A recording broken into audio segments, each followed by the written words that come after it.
جب بندہ دل کے ساتھ، ایمان کے ساتھ، اخلاص کے ساتھ جب گھر سے نکلتا ہے، میرے اور آپ کے آقا امام الانبیاء صلی اللہ علیہ وسلم نے فرمایا جب میرا امتی گھر سے نکلتا ہے اس کی نیت کیا ہوتی ہے؟ نماز پڑھنے کی۔ اب گھر سے نکلا، نماز کی نیت کر کے نکلا، جب تک وہ مسجد میں آئے گا، جب تک وہ مسجد میں رہے گا، امام الانبیاء نے فرمایا وہ نماز کی حالت میں رہتا ہے۔ بلکہ جب گھر سے نکلتا ہے، وضو کر کے نکلتا ہے، آپ صلی اللہ علیہ وسلم نے فرمایا اللہ تعالیٰ ایک فرشتے کو مقرر کر دیتا ہے۔ ابھی وہ وضو کر رہا تھا، وہ نیت کر رہا تھا کہ میں مسجد میں جاؤں گا، نماز پڑھوں گا، اللہ فرشتے کو مقرر کرتا ہے اے میرے فرشتے اس بندے کے لیے نیکیاں لکھنا شروع کر دو۔ اب وہ فرشتہ نیکیاں لکھنا شروع کر دیتا ہے۔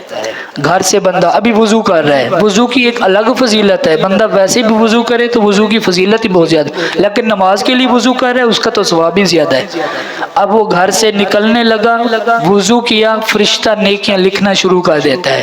مسجد کے دروازے پر جب پہنچا، اس نے کہا اللہم افتح لی ابواب رحمتک۔ جب وہ یہ دعا پڑھتا ہے، اللہ تعالیٰ اس مسجد کے دروازے پر فرشتے کو کھڑا کر دیتا ہے، میرا بندہ آ رہا ہے میری بارگاہ میں جھکنے کے لیے، اس کا استقبال بھی کرو اور اس کے لیے نیکیوں بھی لکھتے رہو۔ یعنی کہ مسجد کے دروازے پر جو نمازی آتا ہے اس کا استقبال فرشتہ کرتا ہے۔ اللہ کی رحمت کا فرشتہ جس کا استقبال کرے اسے اور کیا چاہیے؟ دروازے پر ابھی وہ پہنچا ہے، فرشتہ پھر نیکیاں لکھنا شروع کر دیتا ہے۔ مسجد میں داخل ہوا، جب مسجد میں داخل ہوا، یہ یاد رکھیں جب مسجد میں آئیں داخل ہوں تو نویت سنت الاعتکاف، اعتکاف کی نیت کر لیا کریں۔ اس کا کیا فائدہ ہے؟ ثواب تو مسجد میں آنے کا ملے گا، لیکن آپ جب تک مسجد میں رہیں گے اعتکاف کا بھی ثواب ملتا رہے گا۔ تو مسجد میں آ کر اس نے جب یہ نیت کی، مسجد میں بیٹھا، اب نماز کا انتظار کر رہا ہے، ابھی اس نے نماز نہیں پڑھی، نماز کے انتظار میں ہے، فرشتہ نیکیاں لکھنا شروع کر دیتا ہے۔ فرشتہ مسلسل اس کے نامہ اعمال میں نیکیاں لکھ رہا ہے، ابھی وہ نماز کے انتظار میں ہے۔ اللہ تعالیٰ کو یہ چیز بھی بڑی پسند ہے۔ اچھا یہ تھوڑی سی سمجھیں، ویسے بندہ دیکھیں اپنا دنیاوی معاملات میں دیکھ لیں، بندہ بہت ساری جگہوں پر جاتا ہے اور رش بھی ہوتا ہے، بندہ کئی گھنٹے انتظار بھی کرتا ہے، رش میں پھنس جاتا ہے اس کو، لیکن مسجد میں آ کے جو بندہ انتظار کرتا ہے اللہ تعالیٰ کو وہ بندہ بڑا محبوب ہے، وہ بندہ بڑا پسند ہے۔ جب مسجد میں بیٹھ کر نماز کا انتظار کرتا ہے، کب وقت ہو میں نماز پڑھوں، نماز کے انتظار میں جب بندہ بیٹھتا ہے اللہ تعالیٰ کو وہ بندہ بڑا پسند ہے۔ محبوب علیہ الصلوۃ والسلام نے فرمایا ابھی وہ بندہ انتظار کر رہا ہے، ابھی وہ انتظار میں بیٹھا ہے کہ نماز ہوگی۔ اب جب نماز شروع ہوئی اس نے اللہ اکبر کہا، فرشتے نے پھر نیکیاں لکھنا شروع کر دی۔ جب رکوع میں جاتا ہے، سجدہ کرتا ہے، امام الانبیاء صلی اللہ علیہ وسلم نے فرمایا جب میرا امتی اللہ کا بندہ سجدے میں جاتا ہے اس کے ذمہ سمندر کی جھاگ کے برابر بھی اگر گناہ ہو، اگر پہاڑ کی مانے تو اس کے جسم پر گناہ ہو، جب اخلاص کے ساتھ محبت کے ساتھ نماز کے لیے سجدہ کرتا ہے اللہ تعالیٰ کی رحمت کو جوش آتا ہے، اللہ اس کے سارے گناہ مٹا دیتا ہے، اللہ اس کے سارے گناہوں کو معاف کر دیتا ہے۔ اور کسی نے کیا خوب کہا، جب نمازی مسجد میں آتا ہے گناہوں کا پہاڑ لے کر آتا ہے، جب جاتا ہے تو گناہوں سے پاک صاف ہو کے جاتا ہے، گناہوں سے پاک صاف ہو کے جاتا ہے۔ اپنی نمازوں کو اچھا کریں۔ نمازیں، آج میرا موضوع یہی ہے، ہم نماز پڑھتے ہیں دل کیوں نہیں لگتا؟ وجہ کیا ہے اس کی بہت بڑی وجہ یہ ہے کہ ہمیں پتہ ہی نہیں ہوتا کہ ہم کیا پڑھ رہے ہیں، پتہ ہی نہیں ہوتا ہم کیا پڑھ رہے ہیں نماز کے اندر۔ بعض اوقات دعائیں اس وقت اثر کرتی ہیں جب انہیں صبر کی مہر لگا دی جاتی ہے۔ لوگ کہتے ہیں دعائیں قبول نہیں ہوتی، بڑی توجہ سے، اور یہ جملہ بڑا کمال کا جملہ ہے۔ بعض اوقات دعائیں تب اثر کرتی ہیں جب انہیں صبر کی مہر لگا دی جاتی ہے، اور پھر صبر یہ نہیں کہ اللہ سے مانگنا چھوڑ دو، بلکہ صبر تو یہ ہے کہ لوگوں سے بولنا چھوڑ دو۔ لوگ کہتے ہیں نا کہ یار میری دعائیں قبول نہیں ہوتی، میرا یہ کام نہیں ہوتا، فلاں، یہ شکوے چھوڑ دیں، پھر دیکھنا یہ صبر کرنا شروع کر دیں، دعائیں اثر کرنا شروع کر دیں گی، دعائیں قبول ہونا شروع ہو جائیں گی۔ نماز کے بارے میں نے جس طرح بتایا کہ نماز میں ہم نے کون سی چیزیں پڑھنی ہیں، اور جب ہم نماز پڑھ رہے ہوتے ہیں عربی میں تو ہمیں پتہ ہونا چاہیے کہ ہم کیا پڑھ رہے ہیں۔ سب سے پہلے ہم جب اللہ اکبر کرتے ہیں، ہر بندہ جانتا ہے اللہ اکبر کا کیا مطلب ہے، اللہ سب سے بڑا ہے، اللہ سب سے بڑا ہے۔ سبحانک اللہم وبحمدک وتبارک اسمک وتعالی جدک ولا الہ غیرک۔ ابھی ہم نے سبحانک اللہم پڑھا، اس کا مطلب ہے اے اللہ ہم تیری پاکی بیان کرتے ہیں، وبحمدک اور تیری تعریف کرتے ہیں، وتبارک اسمک اور تیرا نام بہت بابرکت ہے، تیرا نام جب بندہ نماز میں عربی بھی پڑھ رہا ہو اور اس کے ذہن میں یہ خیالات بھی ہوں گے اور ان الفاظ کو یاد رکھے گا، پھر نماز پڑھنے میں مزہ بھی آئے گا، نماز میں سکون بھی آئے گا۔ اور پھر آگے کہتا ہے وَتَعَالَى جَدُّكَ، تیری شان بہت بلند ہے، وَلَا إِلَٰهَ غَيْرُكَ، اور تیرے سوا کوئی عبادت کے لائق نہیں ہے۔ جب بندہ یہ نماز میں پڑھے گا پھر نماز میں سکون بھی آئے گا۔ بسم اللہ الرحمن الرحیم، اللہ کے نام سے شروع کرتا ہوں جو بڑا مہربان اور نہایت رحم فرمانے والا ہے۔ اعوذ باللہ من الشیطان الرجیم، میں شیطان مردود سے اللہ کی پناہ مانگتا ہوں۔ پھر اس کے بعد جب ہم نے پڑھا الحمدللہ رب العالمین، الحمدللہ رب العالمین، اب یہ جو پوری سورۃ فاتحہ ہے یہ بڑی کمال کی ہے، سورۃ فاتحہ بڑی کمال کی ہے۔ بندہ جب کہتا ہے الحمدللہ رب العالمین، تمام تعریفیں اللہ تعالیٰ کے لیے جو تمام جہانوں کا پالنے والا ہے، رب ہے، الرحمن الرحیم جو رحمان بھی ہے رحیم بھی ہے، مالک یوم الدین جو مالک ہے یوم جزا کا، آخرت کے دن کا مالک ہے، مالک یوم الدین، ایاک نعبد و ایاک نستعین، ہم تیری عبادت کرتے ہیں اور تجھی سے مدد مانگتے ہیں۔ نماز میں جب بندہ یہ بول رہا ہوگا پھر مزہ بھی آئے گا، سکون بھی آئے گا کہ یار میں نماز میں کیا بول رہا ہوں۔ پھر جب بندہ کہتا ہے ایاک نعبد و ایاک نستعین اہدنا الصراط المستقیم، یا اللہ ہمیں سیدھے راستے پر چلا۔ ہر نماز میں ہر رکعت میں بندہ یہ اللہ سے دعا مانگتا ہے اہدنا الصراط المستقیم، یا اللہ ہمیں سیدھے راستے پر چلا۔ جب یہ ہم لفظ بولیں گے اور ہمارا مطلب بھی ذہن میں ہوگا پھر انشاءاللہ ہماری دعا بھی قبول ہوگی۔ لوگ کہتے ہیں نمازیں بھی پڑھتے ہیں، نماز کا اثر نہیں ہوتا، ہمیں برکت حاصل، برکت کہاں سے حاصل ہوگی؟ تم تو صرف سجدے کر کے آ جاتے ہو، تم سجدے لگا کے آ جاتے ہو، تمہیں پتہ نہیں ہے کہ تم نماز میں کیا پڑھ کے آئے ہو۔ نماز کا اثر تو اس وقت ہوگا جب تمہیں پتہ ہوگا تم جو نماز میں پڑھ رہے ہو کیا پڑھ رہے ہو، اللہ سے کیا مانگ رہے ہو، اللہ سے کیا التجا کر رہے ہو۔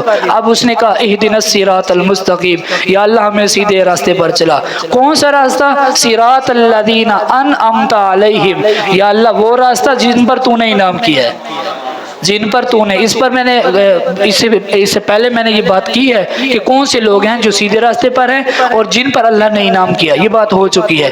اللہ تعالیٰ سے ہم دعا کرتے ہیں سیدھے راستے پر چلا اور ان لوگوں کا راستہ جن پر تو نے انعام کیا، صراط الذین انعمت علیہم غیر المغضوب علیہم ولا الضالین، نہ کہ ان لوگوں کا جو گمراہ ہے، جو اللہ تعالیٰ کی رحمت سے نا امید ہیں، گمراہ ہیں، ان لوگوں کے راستے پر نہ چلا۔ اب یہ سورۃ فاتحہ کا ہے۔ اس کے بعد ہم کیا کرتے ہیں، ہم جاتے ہیں کوئی سورت پڑھتے ہیں، قل هو اللہ احد بھی پڑھ لے، چلو ایک مثال دے دیتے ہیں، لیکن یہاں پہ ایک مسئلہ بھی یاد رکھیں، اگر کسی کو اس سورت کے علاوہ باقی صورتیں آتی ہیں اس کو چاہیے ہر رکعت میں الگ الگ سورت پڑھے، یہ نہیں کہ معمول بنا لے سورت اخلاص ہی پڑھنی ہے ہر رکعت میں، قل هو اللہ احد ہر رکعت میں، یہ تو وہ ہے جس کو نہیں آتی۔ آج کل چھوٹا چھوٹا بچہ اس کو کم از کم چھوٹی صورتیں آتی ہے، اسکول میں وہ ہوتا ہے وہ یاد کرواتے ہیں، تو جو چھوٹے ہیں ان کو آتی ہے، جو بڑے ہیں ان کو تو زیادہ صورتیں آنی چاہیے، تو ہر رکعت میں الگ الگ صورتیں پڑھنی ہے۔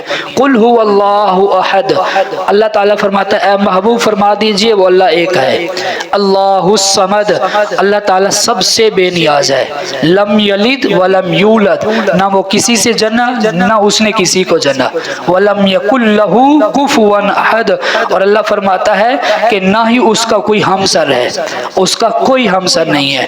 پھر اس کے بعد ہم جاتے ہیں سبحان ربی العظیم، اس جملے پر بھی توجہ کرنی ہے، سبحان ربی العظیم، ہم رکوع میں پہنچے ہم نے کیا کہا سبحان، اب یہ الگ ہر کسی کی قسمت کی بات ہے، نصیب کی بات ہے، کوئی سبحان ربی العظیم کہہ رہا ہے تو اس کے خیالات دنیا میں چل رہے ہیں، کوئی سبحان ربی العظیم بول رہا ہے اور اس کا خیال کیا چل رہا ہے، پاک ہے وہ رب جو عظمت والا ہے، بہت بلند ہے اور عظمت والا ہے۔ پھر کہتا ہے سمی اللہ لمن حمیدہ، اللہ تعالیٰ نے اس بندے کی بات سن لی جس نے وہ بات کی۔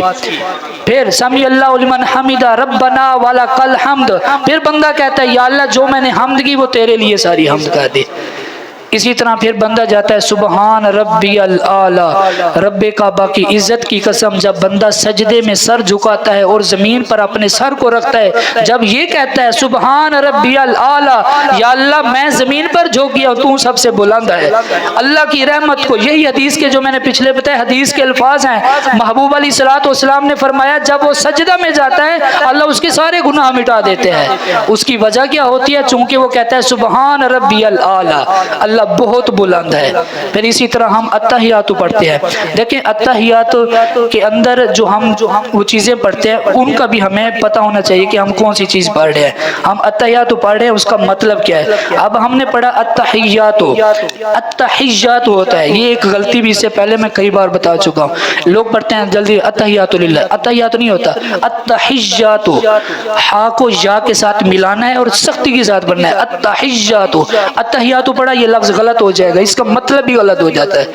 تو فرمایا کہ جو پڑھتے ہیں التحیات للہ، تمام قولی فعلی مالی عبادتیں اللہ تعالیٰ کے لیے ہیں، میں جو بھی باتیں کر رہا ہوں وہ کس کے لیے ہیں؟ اللہ کے لیے، والصلوات، اور یہ میری نمازیں اللہ تعالیٰ کے لیے، والطیبات، اور اللہ تعالیٰ مجھے پکیزہ کر دے، یہ پکیزہ اور قولی فعلی ساری باتیں کس کے لیے ہیں؟ اللہ کے لیے ہیں۔ السلام علیکہ ایھا النبی ورحمۃ اللہ، سبحان اللہ، بندہ نماز میں امام الانبیاء پر سلام بھیج رہا ہے۔ لوگ کہتے ہیں کہ سلام نہ پڑھیں بھئی یہ یا اللہ اور یا رسول کہاں سے آ گیا، یہ بہرحال یہ چھوڑ دیں، لیکن جب پڑھتے ہیں ایھا النبی ورحمۃ اللہ، سلام ہو اے محبوب صلی اللہ علیہ وسلم پر، سلامتی ہو اور رحمت ہو، نماز میں بندہ خود سلام پیش کر رہا ہے، اور اس کے بعد پھر بندہ کیا پڑھتا ہے؟ ایھا النبی ورحمۃ اللہ وبرکاتہ، رحمت اور برکتیں امام الانبیاء پر ہو۔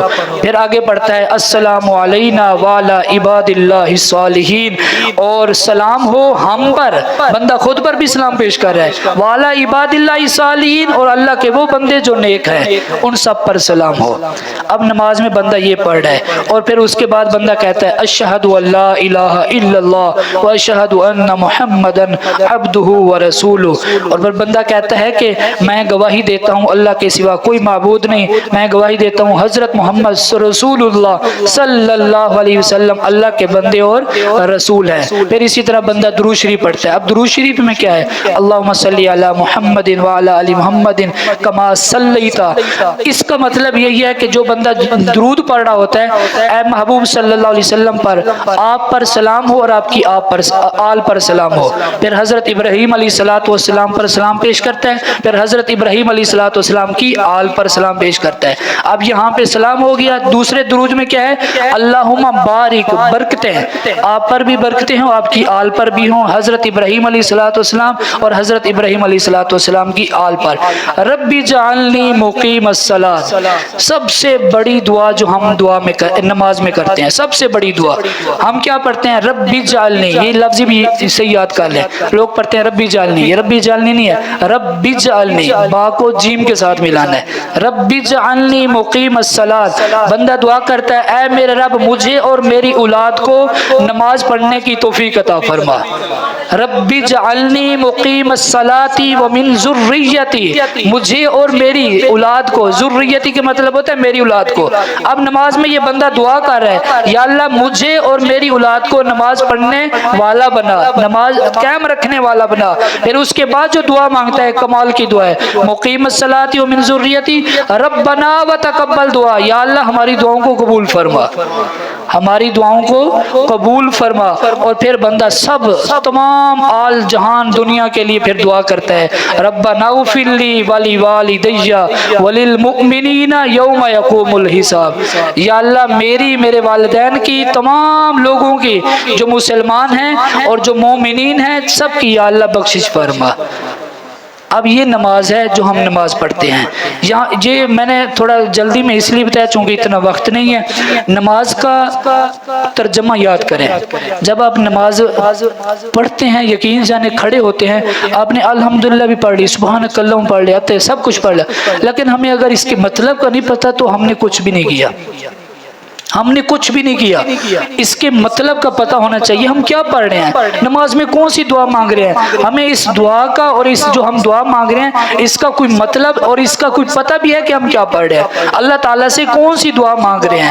اللہ اکبر. اب اللہ تعالیٰ کے محبوب علیہ الصلوۃ والسلام کی جو حدیث میں نے شروع میں بیان کی, آپ صلی اللہ علیہ وسلم نے فرمایا جب بندہ نماز کے لیے آتا ہے گناہوں کا پہاڑ ہوتا ہے, سمندر کی جھاگ کے برابر اس کے اوپر گناہ ہوتے ہیں, سجدے میں سر جھکاتا ہے اللہ تعالیٰ اس کے سارے گناہ مٹا دیتا ہے.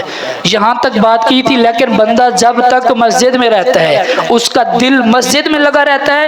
امام الانبیاء نے فرمایا رحمت کے فرشتے مقرر ہو جاتے ہیں اس کے لیے, اس کے نامہ اعمال میں نیکیاں لکھتے ہیں. یار ہمارا دل کتنی دیر مسجد میں لگتا ہے.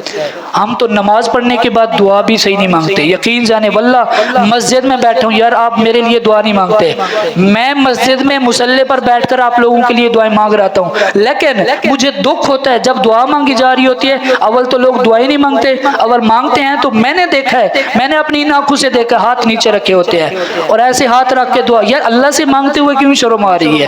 پھر کہتے ہیں ہماری نہ دعائیں قبول ہو رہی ہے نہ برکت. فرض کے بعد جو دعا مانگی جاتی ہے وہ قبول ہوتی ہے. آپ مانگیں تو صحیح انشاءاللہ, اللہ تعالیٰ پھر دیکھنا کیسے برکت کرتا ہے. اللہ تعالیٰ پھر کس طرح تمہیں رحمتیں نازل فرماتا ہے. برکت نہیں ہوتی, برکت اس وقت ہوگی. اچھا نماز کی برکت بھی اس وقت ہوتی ہے جب بندہ نماز کو اچھے طریقے سے پڑھتا ہے, خشوع و خضوع کے ساتھ پڑھتا ہے. جب نماز خشوع و خضوع کے ساتھ پڑھنی ہے پھر اللہ تعالیٰ انشاءاللہ برکتیں بھی عطا فرمائے گا. الحمدللہ آپ کو میں نے شاید بتایا ہوا تھا, ہم نے ایک سلسلہ شروع کیا تھا بچہ بچہ بنے گا نمازی. الحمدللہ وہ سلسلہ بڑا بہترین سلسلہ چل رہا ہے, جہاں پہ نماز کے وقت بچے گلیوں محلوں میں کھیلتے تھے اور شور کرتے تھے. الحمدللہ نماز کے وقت بچے مسجد میں ہوتے ہیں اور یہ اچھا سلسلہ الحمدللہ شروع کیا ہونا چاہیے. اور میں نے مجھے بہت سارے دوستوں نے ویڈیو بھیجی ہے, بہت سارے علاقوں میں یہ سلسلہ چل رہا ہے. پچھلے دنوں گجرات میں یہ سلسلہ چل رہا تھا بچہ بچہ بنے گا نمازی. انہوں نے تو بہت سارے علاقوں کو جو ہے وہ لسٹیں بنا کے دی ہوئی تھی کہ آپ حاضری بچوں کی لگائیں, پھر جب آخری دن ہوگا پھر بچوں کو انعامات. یہ ایک حوصلہ افزائی ہے. کوئی بندہ کسی کے ذہن کے اندر, میں آج یہ بات بتا دوں آپ لوگوں کے لیے, کسی کے ذہن میں یہ بات نہیں ہونی چاہیے کہ بچوں کو لالچ ہے. یار اللہ نے جو ہمیں جنت کی لالچ دی ہے وہ کم ہے. نماز پڑھنے کا جو اللہ تعالیٰ نے فرمایا جنت ملے گی, ہم بھی تو لالچ کے لیے آتے ہیں نا بھائی. یہ لالچ نہیں ہے, یہ ایک حوصلہ افزائی ہے. یہ ایک حوصلہ افزائی کیوں ہے؟ تاکہ یار ہو سکتا ہے کہ یار بندہ نمازیں پڑھے یا بچہ نمازیں پڑھے, ہو سکتا ہے وہ نمازی بن جائے اس کے دل میں. اور بچوں کے دل میں بہت سارے مسائل بچے سیکھ رہے ہیں, بہت ساری چیزیں سیکھ رہے ہیں, اس سے بہت سارا بچوں کے اندر جو ہے وہ اثر ہو رہا ہے کہ بچے نمازیں سیکھ رہے ہیں.